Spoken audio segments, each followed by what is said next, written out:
Bien le bonjour, André Dunant. Je suis le président de Free the Bees, l'association suisse qui s'occupe des abeilles mellifères sauvages et qui tente de leur redonner une place dans la nature pour qu'elles redéveloppent leur système immunitaire. Le projet que nous allons présenter aujourd'hui, c'est un projet de détection de la loque américaine et européenne, qui a une maladie de couvain dans les ruches.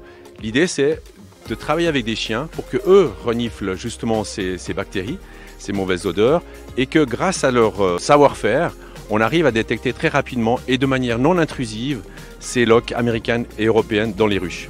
Ce tube a comme fonction de capter l'odeur, donc on va l'exposer dans le rucher, il va capter l'odeur, mais on va capter l'odeur sans transférer les germes, sans transférer de la matière du rucher.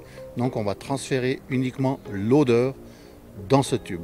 Ceci permet après de pouvoir travailler avec des chiens qui, eux, vont détecter cette odeur. L'astuce pour s'approcher des abeilles, c'est tout simple. Ne jamais y aller de face. Elles vont vous prendre pour un ours qui veut leur nourriture et leur miel. Allez-y de côté, tout tranquillement, et comme ceci, les choses se passent beaucoup plus naturellement, tranquille. Toute ma vie, je me suis occupé de chiens.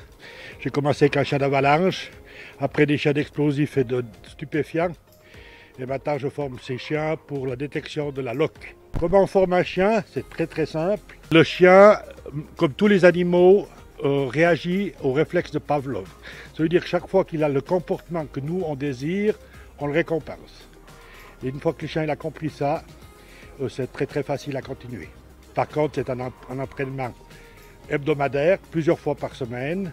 C'est un travail de longue patience. Là, j'ai 9 tubes qui ont été contaminés dans des ruchers où il n'y avait pas de maladie et un tube qui était contaminé dans un rucher porteur de la maladie. Alors maintenant, on va les poser pour que le chien puisse détecter quel est le tube qui est contaminé. Maintenant, dans l'installation que vous voyez là devant moi, il y a des entonnoirs avec des tubes. Dans chaque tube, il y a un Jexent, donc ces petits tubes que vous avez vu avant, ces pompes à odeur. Et le chien, en reniflant dans les entonnoirs, détecte tout de suite le Jexent qui est contaminé par la loque.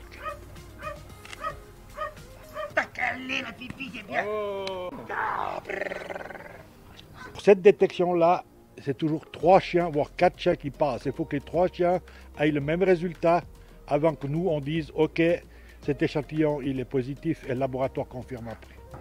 Si cette méthode-là fonctionne l'année prochaine, on sera certainement les premiers au monde à faire ce système pour détecter la loque. Voilà. Oui.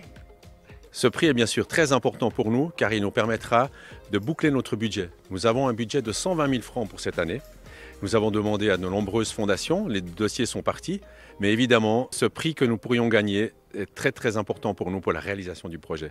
Merci d'avance.